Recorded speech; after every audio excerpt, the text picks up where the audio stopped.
My objective for this talk is to give some review of some of the fundamental evidence-based principles of reperfusion therapy, particular emphasis on primary PCI.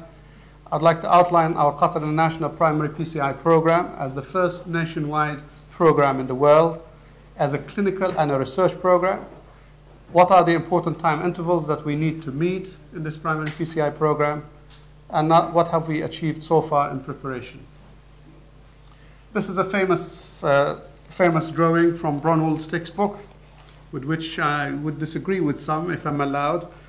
It shows the progression of coronary artery disease from the macrophages-laden oxidized lipids, all the way to the atheroma, all the way to number 5, the rupture of the plaque and myocardial infarction, and then the healing and so on. Okay, in the pathophysiology of acute coronary syndrome, the plaque pathology is very important. A stable, even though very tight plaque like this, is unlikely to ulcerate and cause myocardial infarction, not impossible. It's unlikely, even though it may cause a little angina. But a soft plaque like this that is likely to rupture and ulcerate is the culprit of acute coronary syndrome in general. In ST elevation myocardial infarction, a lot of research has shown early in the years that the main thrombus is an occlusive large thrombus that is fibrin rich. And it's for this reason that thrombolytic therapy was very successful.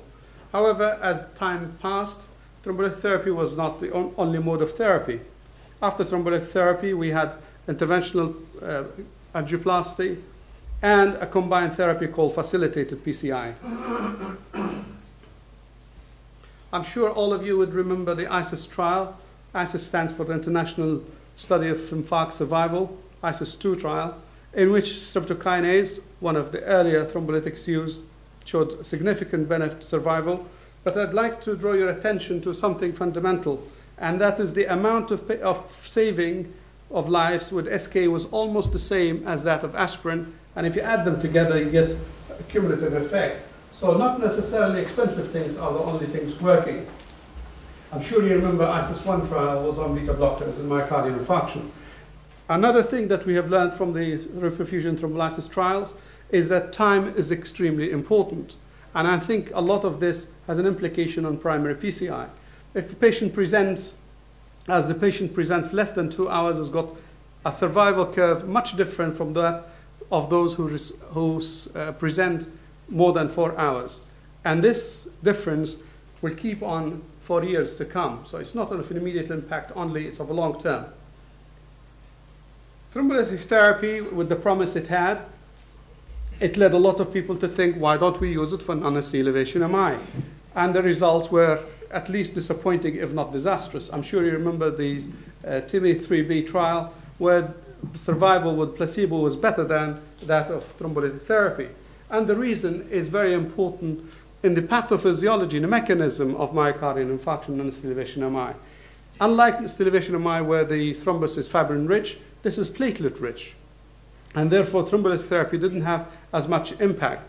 And this pathophysiological finding led to a lot of effort directed towards antiplatelet therapy. As I'm sure you remember, the CURE trial where clopidogrel was added to aspirin, and that has shown important survival benefit. Another discovery, which took more than 10 years to find out, is the mechanism by which platelets adhere together and adhere to the endothelium. An important discovery was this, that as we know, platelets can be activated by many mechanisms: adrenaline, ADP, thromboxane A2, collagen, and many other mechanisms. And we know that aspirin, for example, blocks the thromboxane A2 pathway, the clopidogrel and other similar block the ADP pathway, but there are many other mechanisms that remain unblocked, and that's why there isn't as much protection as we would have expected. And it was an important discovery that all these work through a receptor called GB2B3A receptor that led to another 10 years of investigation to find out the drugs that block that receptor, and that has made a significant change to the management of non-ST elevation MI. Coming back to the ST elevation MI, there is some important nomenclature that we have to remember. We have to differentiate between what we call primary PCI versus rescue PCI versus facilitated PCI. primary PCI is PCI or angioplasty given timely for patients with estivation MI as the primary treatment. While rescue PCI is a PCI done in patients who have received thrombolytic therapy and for some reason the estivation is not resolving and the chest pain is not going away. The other concept, which sounds a wonderful concept, is why not we give thrombolytic therapy before the patient goes to the cath lab, try and dissolve as much of the thrombus as possible, and then tackle the lesion with angioplasty and stent it. Sounds a wonderful concept. However, when it was put to practice, the results were at least disappointing.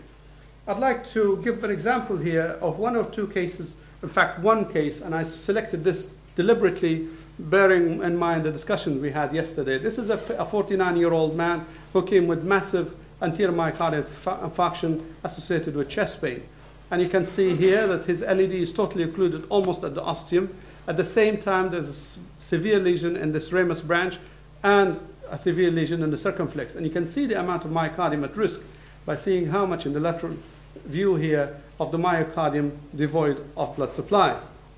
This is the spider view. Now, under normal circumstances, this patient would be a surgical patient, especially if you look at his right coronary artery, where the right coronary artery has got severe disease, and therefore, by definition, this man has got severe atrial vessel disease. But the decisions during primary angioplasty are very different from those decisions you make in chronic stable angina.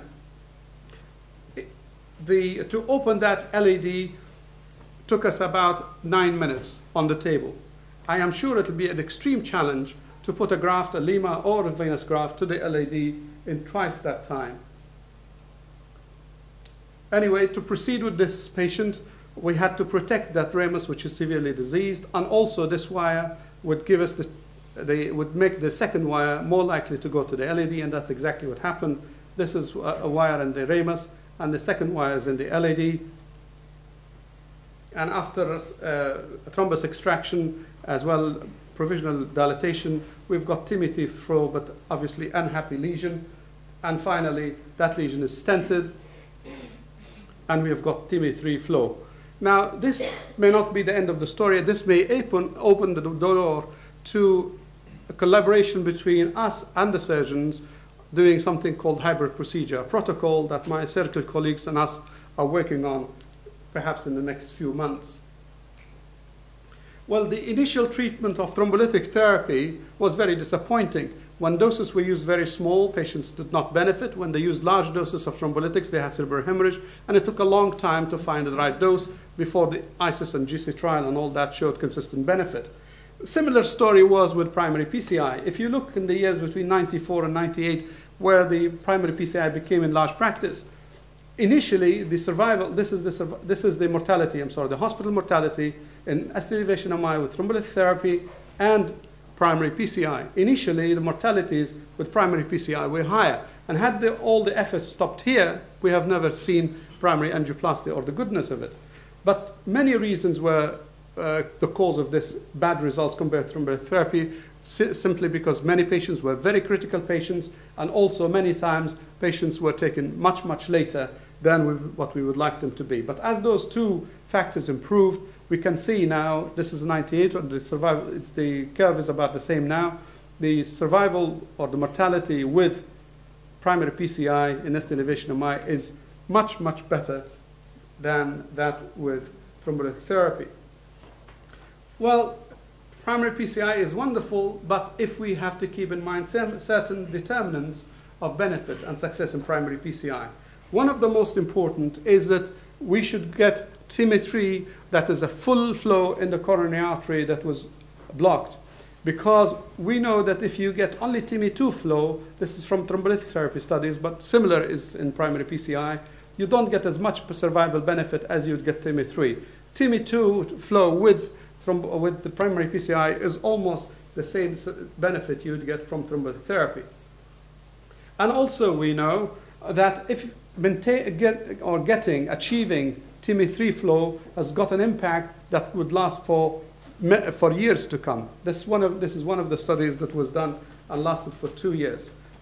We know also that from large trials, and our local experience is the same, that we can achieve about 90 to 95% of TIMI-3 flow with using primary PCI, but only 50 to 60% of the thrombolytic therapy. Furthermore, the re-occlusion rate after thrombolytic therapy is more than that with primary PCI. The other thing which is important to bear in mind in primary PCI is that the higher the risk is the patient, the more benefit you get to primary PCI. In this case here, in diabetics, this is a BRAC2 study, which shows that the difference between thrombolytic therapy and primary PCI in non-diabetic patients is significant, but it's not as much as when you deal with diabetic patients. So diabetic patients benefit far more than non-diabetic patients from primary PCI. And this is important news for us in Qatar here because we have a huge population of diabetic patients, and therefore primary PCI is even more important. But is this difference between thrombolytic therapy and primary PCI in diabetic patients lasting? It is indeed, and in this study, which went on for just about a year, you can see that the curves, the difference between the curves is maintained. This led these authors to conclude that the higher the risk of the patients you treat, the greater the benefit from primary angioplasty compared to thrombolytic therapy. Let's come to Qatar. We call this Qatar National Primary PCI Program. And if you look at the literature, to my knowledge, there isn't a country in the world which has a nationwide. I admit that Qatar is small, but still it's nationwide. There is, however, in the literature publications about citywide primary PCI protocols, and this one was done in Montreal. Why is Qatar particularly suitable for primary PCI program? For many reasons that I cannot count here, but amongst the important reasons is that we have a very important infrastructure in Qatar. It's a small country. In fact, I always say, if you're going to have, not you, if somebody is going to have an MI, I think Qatar is a good place to have it. I'm not recommending you have one. Anyway, also Qatar has got a very well-established tertiary facilities, whether in the Heart Hospital, Hamad Hospital. Also, we have been involved in acute coronary angioplasty of some form or another for more than 20 years. The nationwide primary PCI program in Qatar is a very important link between clinical as well as a research program, and these will not be separated. Okay, our overall plan is this. We want to do, or we have already started, a pilot phase of about 3 months. We will train the staff, we'll make them aware of the primary angioplasty program, we'll make them aware of the time limits. We just want to discover our pitfalls, and there aren't few, and we want to correct and improve all these pitfalls. Then we will start the clinical phase, where we will maintain and push on for shorter and shorter delays. We'll improve our quality of primary angioplasty, and we'll regularly audit our results. In research, in broad terms, we will establish a database that could be an important source for research and publications.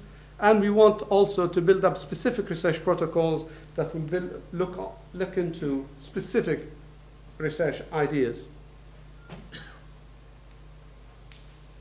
Now, primary PCI continues to draw attention in research, and in just looking at the publications in the 2012, you will see that there is a lot of research being done on ECG, ST resolution after primary PCI. Now, glycoprotein classically is not advised, but there is now a revision of that thought, and there is now pre-hospital glycoprotein idea coming into primary PCI, and that could be done in research between us and the ambulance service. Markers as simple as uric acid have been found to be significant, and we have to continue looking for other markers. The optimal antithrombotic therapy for primary PCI is still under debate. Female gender is an important one, and I think this should be an emphasis area in Qatar. Whether you do complete or culprit vessel revascularization during primary PCI is another debate. Aspiration thrombectomy with its different mechanisms, and whether it's drug-eluting or bare metal stents. All these areas could be, and a lot more, could be areas for research that we can do. Another important area of research, the deadly phenomenon of no reflow. It has been rightly called the Achilles heel of primary angioplasty. Angiographically, it's defined as grade 2, less than grade 2 TIMI flow at the end of the procedure after several attempts. The incidence varies between 12 to 25% in some studies. It was 47% in the Cadillac and the PAMI trial. But if you look at the microvascular circulation, not the epicardial large vessels, if you look and by imaging techniques and look at the microvascular, the incidence could be as high as 30 to 40%, and many of them are asymptomatic patients, but there is clearly something to be done here to improve long-term results. This is an example of Nori flow phenomenon. This is a patient who presented with anterior myocardial infarction. There is a severe stenotic lesion and a total occlusion of the LAD. With the wire and simple dilatation, we have achieved some form of flow, probably TIMI-3 flow. But as we are doing the procedure and stented the vessel and looked as if we have done the perfect work, you can see the vessel in front of our eyes occluding, and the occlusion is getting higher and higher in front of our eyes. This is not a pleasant experience, and I'm sure this has an impact on the long-term results for patients. Well, moving a country and moving hospitals from non-primary PCI to a primary PCI culture is a huge task, and we have already started doing that. We've started working with the ambulance service, we started working with the emergency service in Hamad Hospital, in our hospital, and in the cath lab. And I'd like, before I point out what we have done so far, just to point out what are the times we're talking about. When the patient has chest pain, there's an interval before that patient meets the doctor. It's called first medical contact, or comes to the emergency department. And there's an interval before he goes to the cath lab, and then there's an interval before the balloon is inflated. The time before the emergency is called the door into the balloon inflation is called door to balloon time. And now everybody talks about keeping that to less than 90 minutes, because this has been shown to have an impact on survival. So there is a strong relationship between the balloon, door to balloon time to hospital mortality. For example, if it is less than 90 minutes, you have a mortality of about 3%. But if the time door to balloon is more than 150 minutes, the mortality could be more than double that. Okay, well, let's look at the mechanism of patients coming with chest pain in Qatar. Before we moved to the heart hospital, all the patients came to the emergency room in Hamad Hospital. And from there, we took them to the cath lab, which is very nearby. And that was an easy life. All what you had to do is to work on all this. But now having moved to the heart hospital, the issue has become very complex. These patients come to Hamad Hospital ER, and then we have to transport them to the heart hospital, to the cath lab, and beat the 90 minutes limit. What have we done so far? First of all, we have now made a lot of work with the ambulance service, including reading the ECG on the ambulance and diagnosing and identifying ST elevation MI. So these patients will not come to Hamad Hospital. They will go straight, they'll come here straight to the heart hospital. Also, patients who are coming from other hospitals or from Hamad Hospital will come directly to the heart hospital. We have also worked on those patients who continue to come to the Hamad Hospital and make the transfer from Hamad Hospital to our hospital as fast as possible. This being done with training of the hospital professionals, the ER, the chest pain unit, the cath lab. We have initiated simple, robust, clear protocols that are easy to understand, and we have now in plan to have the core staff for primary angioplasty in the hospital. Our first target is like everybody else in the world, 90 minutes, but I think we should aim for 60 minutes in some due course. Some of the things that we have also done to improve the ST elevation MI identification and transfer to cath lab. In the past, when patients come to the ER with different diagnoses, a typical chest pain, atrial fibrillation, whatever it is, are mixed with those of ST elevation MI. And quite often, doctors and nurses would deal with all these and then come to the ST elevation MI. We have now tagged the ST elevation MI as a priority in the ER. Not that we'll ignore these patients will get their due treatment, but ST elevation MI is immediately tagged and a red flag is raised. Before, there was a slow clerical process of registration in the nurses, in the stations and so on. The nurses take long procedures, maybe because of the GSI and all that.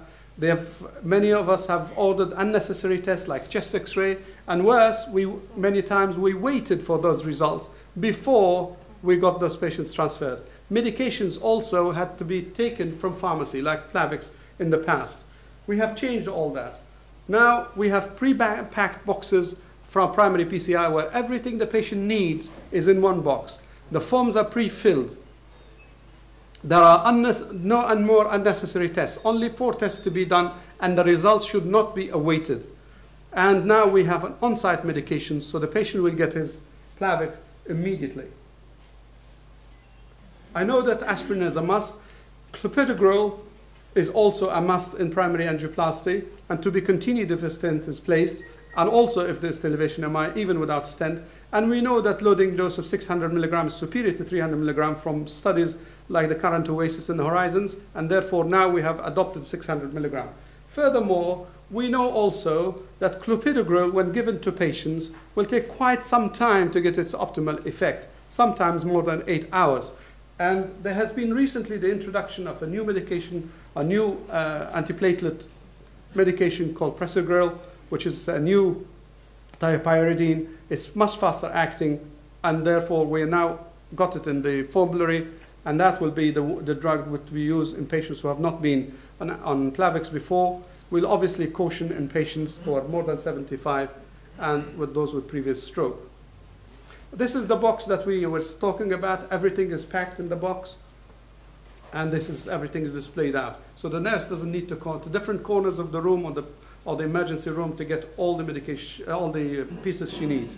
Also, in that box there will be the assessment form, the consent form, the order sheet, and the medications all ready without much waste of time. In terms of communication and order of transfer, before it used to be from the specialist in the ER to the specialist cardiologist. The specialist cardiologist will ring the consultant cardiologist, then they will inform the cath lab. There are random numbers they have to ring, and many times they're busy or not answering. At last, the patient is transferred. Clearly, that is not acceptable in primary PCI arena. We have now made it possible for anybody who identifies chest elevation MI to immediately order the transfer to the cath lab. We have a dedicated phone line that is solely for primary PCI, no other phone calls, and the transfer is much faster. And with regard to the ambulance, which is transferring the patient, we have before, the ambulance was to be drawn from a pool. From the whole country, you ring the ambulance service and they'll send you an ambulance. This ambulance could be 5 miles away, could be 3 miles away, and from the National Command Center. You have to take a lot of discussion with the National Command Center to convince them that primary PCI is as important as many other things. The priority was quite often random, and therefore there was inevitable delay. Now we have dedicated ambulance for primary PCI stationed in the heart hospital for the transfer of primary PCI primarily. We're requesting 2 more ambulances to be around. There is now autonomy. We can order the ambulance to move. The National Command Center has only to be informed, not to wait for approval, and ST elevation MI is clearly a priority. We have now also organized our teams, and the teams are ready to go. The team will consist of, this is a 24/7, 24 hours, 7 days a week, all year round. It consists of a cardiologist specialist on call, anesthesia specialist on call, and a consultant interventional cardiologist on call. I must point out, these are not the people who are on call for heart failure and everything else. These are dedicated for primary PCI. The cath lab staff will consist of 2 nurses, 1 technician, and 1 nursing aide. We will also have a backup team that will be a consultant cardiac anesthetist, a consultant cardiac surgeon, and a perfusionist technician to be called when needed. As I said, we have now a central number. There will be soon wireless transmission of the ECG to the central number and to the mobile of the consultant. So there's an immediate decision to transfer the patient to the cath lab. The specialist on call for primary PCI will inform the consultant, who has already been informed by the ECG from the ambulance, who may decide to call the CT surgeon, And also the specialist may decide to call the perfusionist. The nurse in charge will activate and make sure the cath lab staff come to the cath lab quickly. Before, mobilizing the primary PCI team was also changed. Before, these people have to come from home, and obviously, especially in rush hours, there can be traffic delays. This has changed. The primary PCI team now will be on site, and there'll be one of them will be on site. The rest will be very nearby in Hamad City accommodation, which is only half a mile. And if you look at the Google Earth, this is our heart hospital. This is Hamad City. The residence where the accommodation is going to be is here, and the distance between there and the heart hospital is exactly half a mile. Is this giving results? It is indeed giving results, and we are following everything. We're following the patient comes, the patient is handed over, when the nurse was informed, when the patient is transferred. And I'd like to point out here, for example, that our transfer time has moved a great deal. In this, for example, in this patient for cath lab, total transfer time was 27 minutes. So now we have moved from transfer time from 86 minutes in November, December, to 51 minutes now in February, and from a door-to-balloon time of 117 minutes before to 72 minutes. And I am sure we can get much better than that. If you forget, everybody concentrates, and if you look at literature, everybody concentrates on the door-to-balloon time.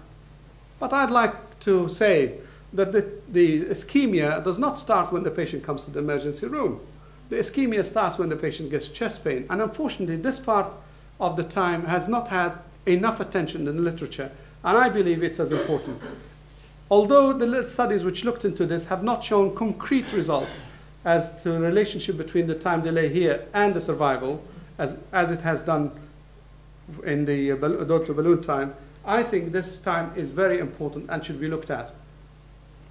There are, however, a couple of studies which have shown that delay is an important thing from early presentation to late presentation.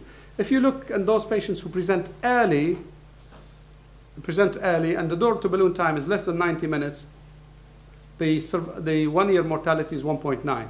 If they present more than 90 minutes, it's 3.8. If you look at those present late, whether you do the angioplasty early or late, the mortality is about the same. So I think there is an important lesson to be drawn from there, that the chest pain to door time is as important in my view. And another study looked at it, and the 7-year mortality, clearly those patients who presented early, presented late, presented early are the only ones who have benefited from short door-to-balloon time.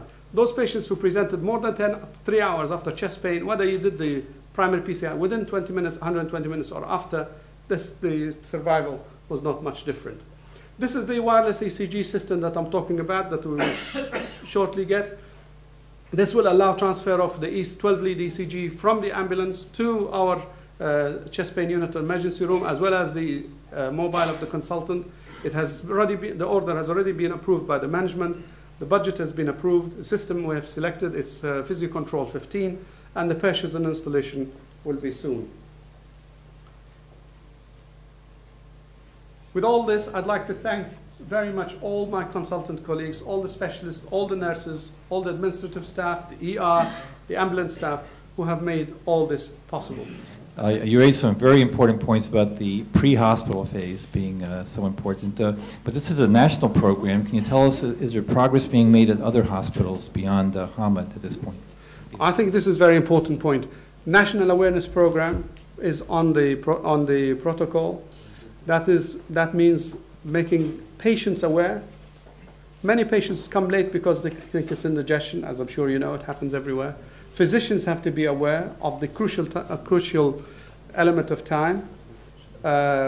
Private clinics, primary health centers, the ambulance service, all this. I think if you improve all that, then we can guarantee a better chest pain to door time as well as door to balloon time. And I think that will be a double impact on survival. Thank you. Question also from Professor Taggart. Thank you. I very much enjoyed that talk. Thank you. Questions.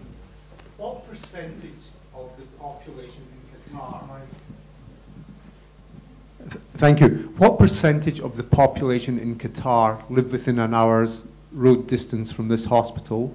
And secondly, can you briefly tell me, is there evidence that the no reflow phenomenon is related to the time of ischemia, or does it act independently of that? Thanks. Okay. The first question, if you look at Qatar, about 50% or more of the population is around Doha. More than that. About 80%, isn't it? 80%. And if you look at the furthest point, obviously the furthest point in Doha to Hamad Hospital by ambulance with yellow and red will be within 1 hour. Will be within 1 hour. There remain the question of people in other cities. I think that has to be tackled in a different chapter. The second question, whether the reflow, I'd like to also to get the input of Dr. DeMario, whether the delay is related to no reflow. To my knowledge, there have not been consistent results associating delay with no reflow. But I know that there is some consistent relationship between the amount of thrombus burden and no reflow.